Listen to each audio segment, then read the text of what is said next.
Every September, balloonists from all across the state gather here in Harrison for the annual Hot Air Balloon Championships. And one of the highlights is a hare and hound race. And that's the first thing we'll show you on this week's show. And then we'll take you to Bull Shoals White River State Park near Mountain Home, and then on to the Crystal Vista Auto Tour in the Ouachita National Forest. And we'll wrap it all up by taking you to Bird Island in the middle of Lake Ouachita. So now, how about we go up, up, and away.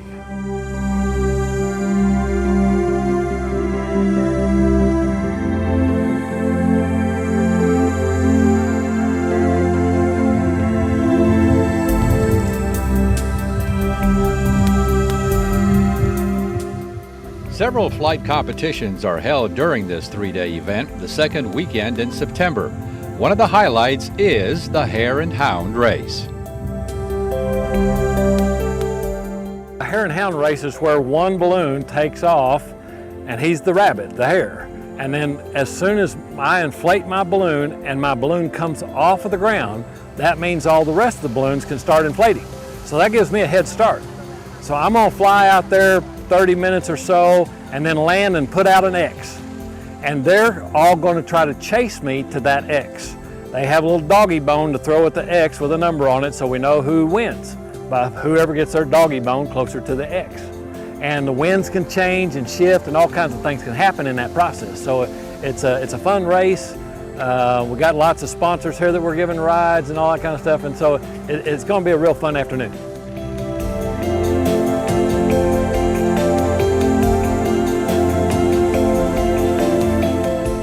The only way I can describe it to people is we all dreamt like we were Peter Pan or Tinkerbell when we were kids, and that's the feeling. You know, you can swoop down, talk, and you know, the fun is flying over and talking to people.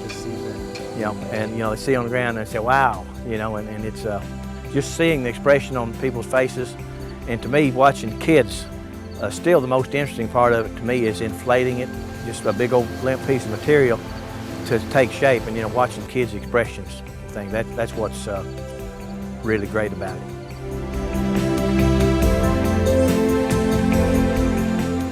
I always wanted to learn to fly a balloon, and about 10 years ago I had a little bit of free time and was able to pursue it. So I found an instructor and started taking lessons.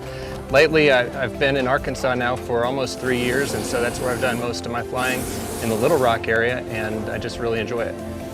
Well, of course, you're going to be taking our videographer up today, Jeffrey James. Yes. I take it you have something special for first-timers. We'll treat him to a good flight and a special ceremony at the end of the flight, sure. You still toast with champagne after a successful flight? Absolutely. Yeah. I usually, you know, this is a dry county, so I usually use sparkling grape juice. Okay. It's on ice as we speak.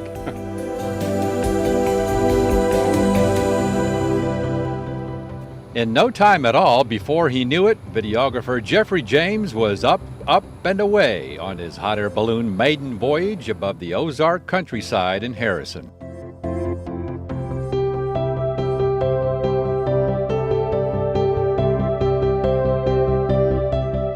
I carry 3 tanks of propane, just the same kind of propane you'd use in your barbecue grill at home. And with that, we can fly about an hour, a little more. Typically I try to fly 45 minutes to an hour on that amount of fuel. In that time you can go as far as the wind is blowing fast. So, you know, if you're moving 20 miles an hour and you fly for an hour, you're going to go 20 miles. We have gauges in here similar to some of those that you'd have in an airplane. We have an altimeter and a variometer. Altimeter obviously tells you how high you are. The variometer tells you how fast you're going up or down. And then we also have it's called a pyrometer. And that's a temperature gauge that tells me how hot the air at the top of the envelope is, so that I know when I'm flying at equilibrium.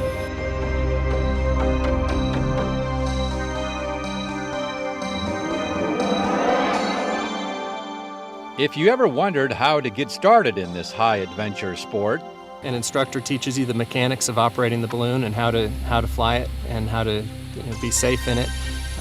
You go to ground school and learn the rules and regulations. You learn about studying weather and all of the different components of flying the balloon. Then you take a written test. You fly the balloon solo. Once you're competent, you fly the balloon solo. And then after you're proficient and you're ready to take a test, you find an FAA certified designated examiner who then flies with you and evaluates your skill, and if he thinks you're ready to fly on your own, then he signs you off and you're a private pilot.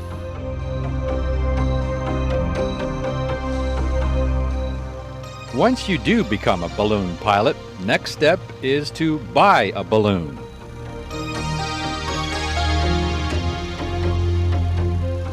It's a lot like buying a car. You can get used ones, a decent used one that'll last a few years, depending on how much and how you fly it.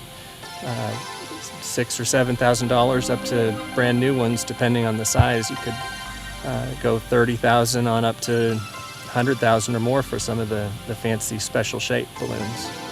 And so, after about an hour or so flight, it was back to Mother Earth.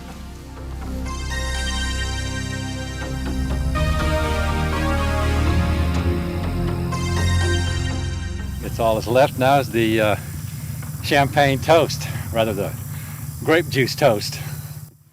And in the finest hot air balloon tradition for those who survived their first flight, like our videographer Jeffrey James, first a little christening on the old noggin, and then downing the sparkling grape juice elixir in the truest of fashion.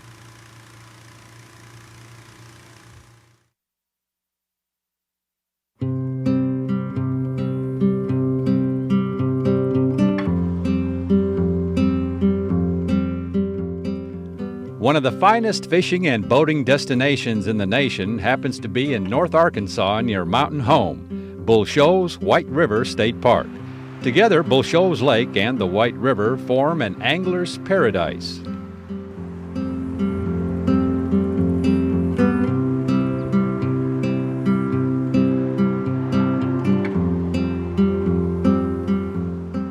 You know, we're mainly a recreation type park that predominantly we have a large campground, heavily used campground, because it's right on the cool waters of the White River and trout fishing. So a lot of people are attracted to this area simply because of the beauty of the area, but also because of the cool breezes you can get even during the heat of the summer off the White River, and for trout fishing. And just the overall beauty of this whole area, it's quite remarkable.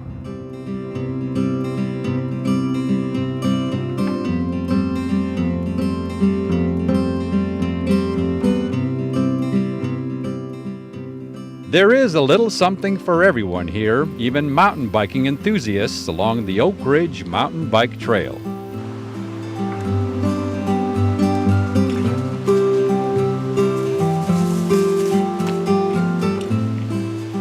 Yes, we have about a 3.5 mile mountain bike slash hiking trail that's used for both purposes, and from what I'm told by the avid mountain bikers, our mountain bike trail is as good as they come in these parts. So even though it's shorter than some of your standard mountain bike trails, it's very quality mountain biking. And an interesting area here by the visitor center is that butterfly garden. Butterfly garden, we have lots of volunteers that number one put that in, and they also maintain it, but it attracts all different types of butterflies, especially this time of year. They're very active out there. Now this new, beautiful visitor center, tell us about it. And it's green. Yeah, it's a green building, lots of green features located. When they built this building, they tried to make it as energy efficient as they could, and we're real proud of it. Of course, it's been here right at 4 years now. We opened in October of '06. So we average about 75,000 visitors a year that come through this building for various purposes, but we're real proud of it. Put a lot of hard work into this.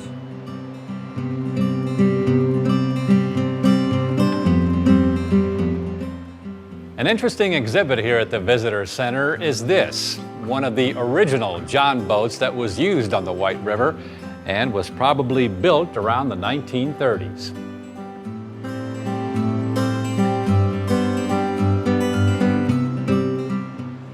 Also on display are some of the state record fish that have been caught, and in the aquarium, an example of what you can catch in the flowing White River just outside.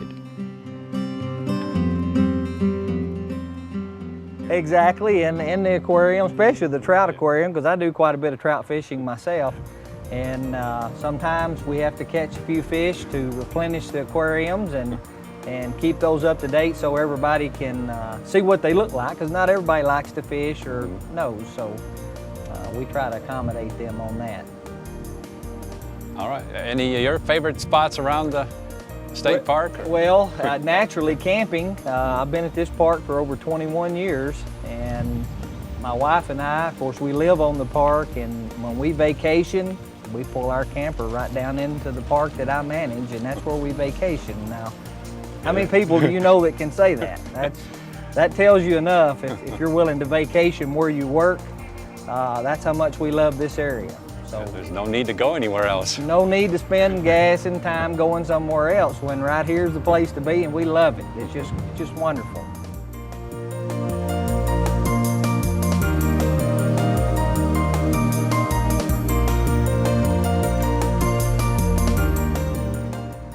There's also another extra added attraction, or rather one that's finally been reinstated.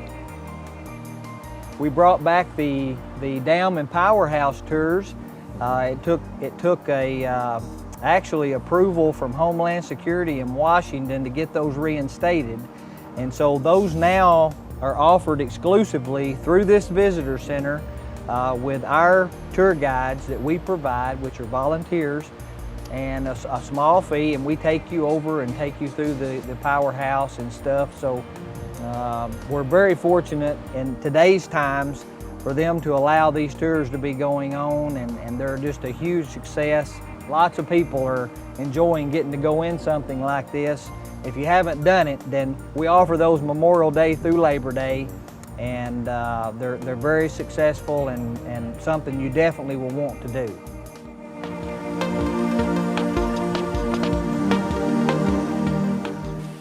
Before leaving Bull Shoals White River State Park, make sure you stop by the Gaston Wildflower Meadow and Trail, especially during spring and early summer, when you'll be able to enjoy the greatest variety of wildflowers.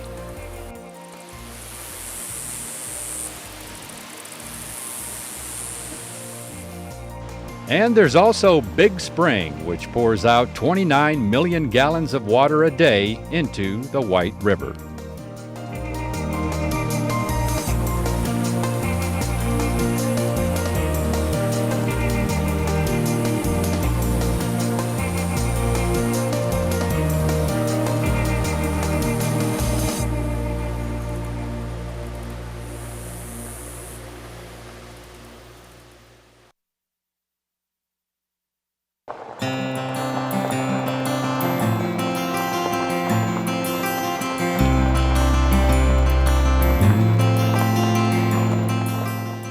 When talking about a national forest, you may think of only trees. But in the Ouachita National Forest, amidst all the trees, are hidden treasures, especially along the Crystal Vista Auto Tour southeast of Mount Ida. Yes, the key word here is crystal.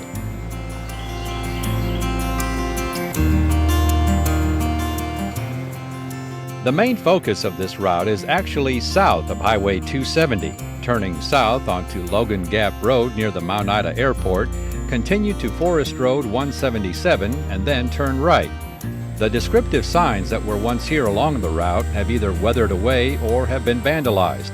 But nevertheless, you can still enjoy what others have enjoyed in this national forest for many years.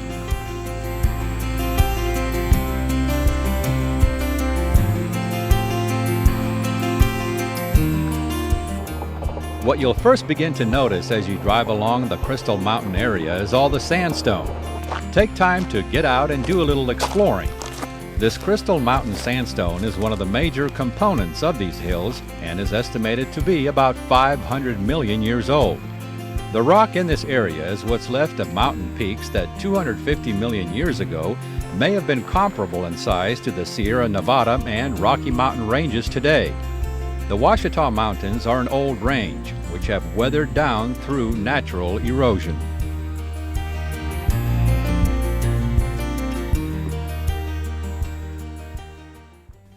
When you reach the intersection with Forest Road 2237, continue along Forest Road 177, veering left, where you can take a really neat side trip to Collier Spring.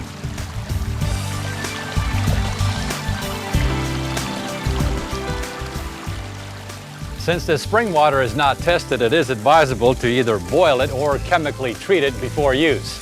But if nothing else, you can just splash some on for instant refreshment.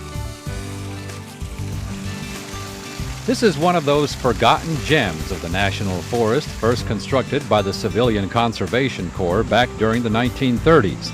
It's the perfect natural forest setting to stop for a picnic lunch and take a break during your back road tour of the Ouachitas.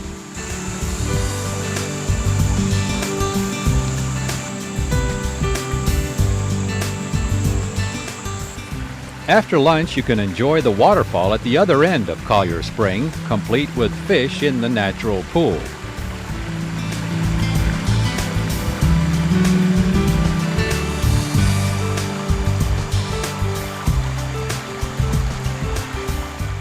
When you're ready to continue, just backtrack up to the main route, turning left onto Forest Road 2237, making your way to the namesake of this tour, Crystal Vista itself.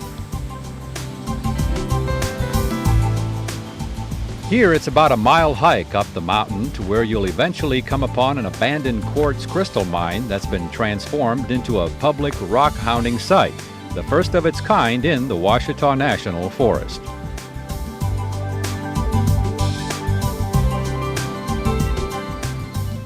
If you do make the hike up atop Crystal Vista and you decide to dig for quartz, a good tool is a crowbar. If you don't have a crowbar, couldn't find mine, so use a large screwdriver.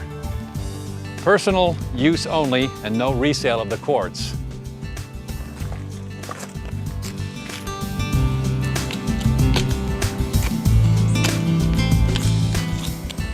We must tell you, though, that since this is an abandoned mine, good quality quartz crystals are far and few between. But that's not to say that after putting forth the effort to dig for a little while, you can come up with a decent piece to take home.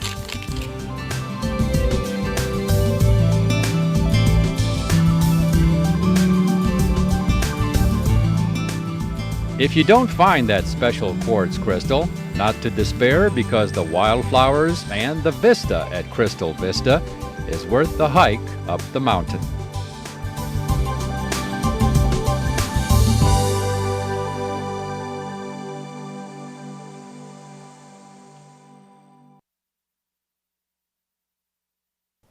Every summer, there's quite a neat occurrence that takes place here in the middle of Lake Ouachita on a tiny island called Bird Island, and for a good reason. Thousands upon thousands of purple martins converge on this tiny island from mid-July to late August. Why? Well, that's why we're here to do a little exploring.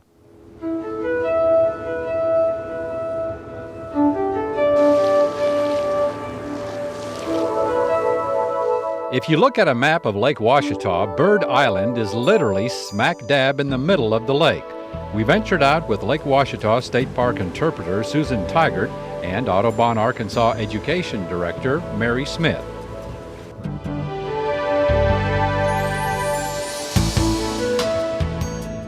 Fishermen began noticing birds coming here soon after the lake was formed.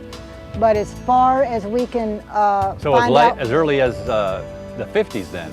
I think so. Now, whether they were in these numbers, we feel like they've recently exploded because other staging areas may have collapsed on Heber Springs during the floods.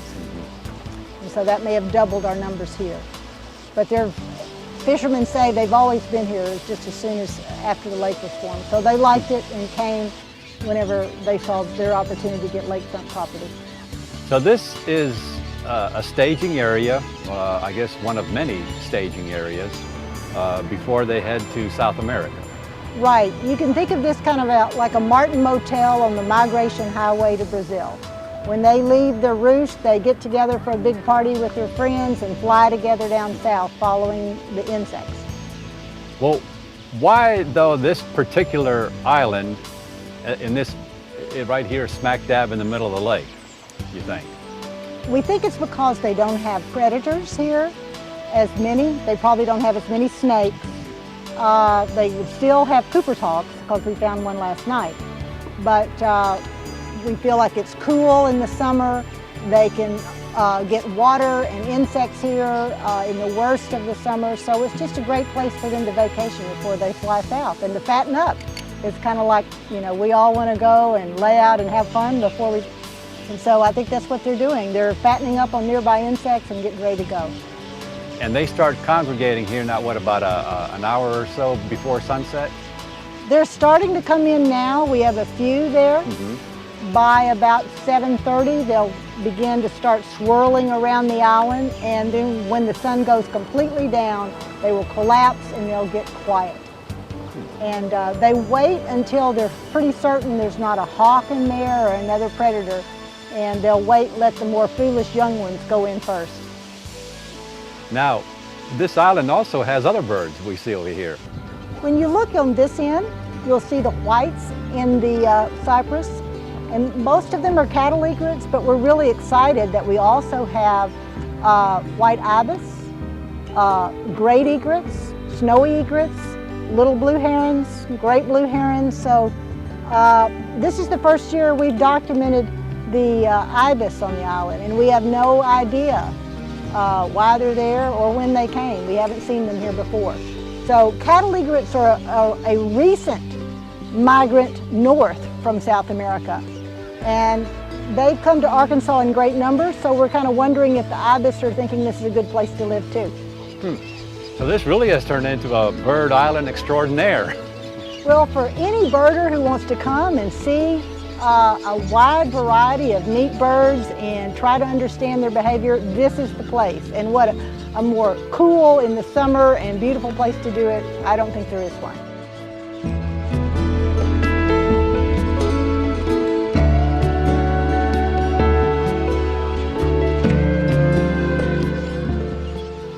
Recently, Bird Island received the distinction as an important bird area by the National Audubon Society. And that is an international designation. We have a committee of scientists, and we have to meet strict requirements by the International National Audubon Society in partnership with BirdLife International.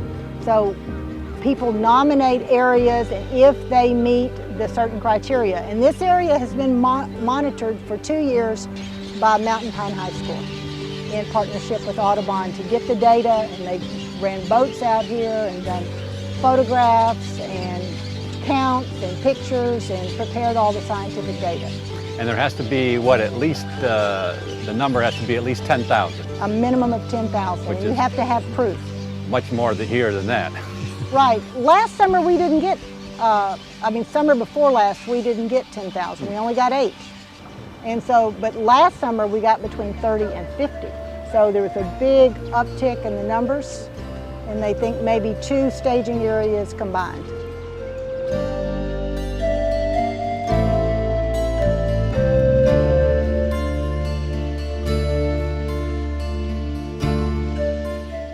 Lake Ouachita State Park interpreter Susan Taggart recalled her first encounter with all the purple martins. Well, it actually started a few years back when I first started working here at Lake Ouachita State Park.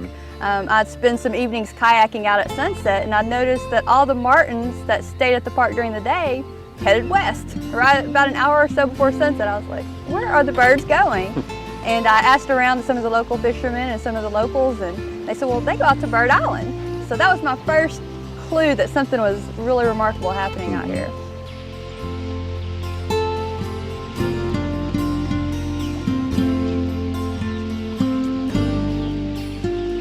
Susan soon realized what needed to be done next: offer public outings to Bird Island.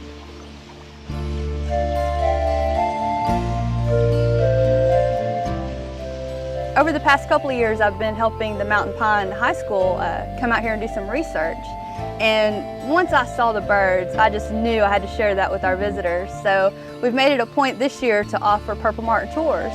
And this year we've only offered maybe 1 or 2 a week, and they've sold out every single week. So next year I'll be sure to include 3 or 4 per week while the martins are here.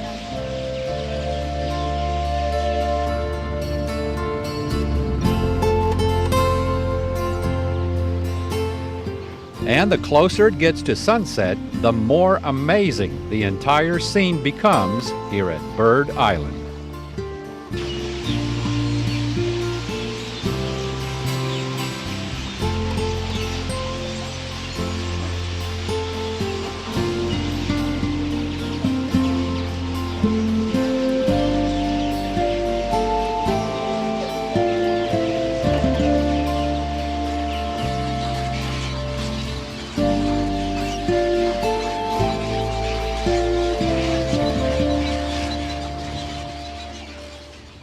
So venture out yourself to Bird Island in the middle of Lake Ouachita anytime between mid-July to late August. And for more on this destination, plus many of our others, and to check out our videos or to order a copy of an episode, visit our website, aetn.org/exploring-Arkansas. And we'll see you again the next time for another exciting adventure on Exploring Arkansas.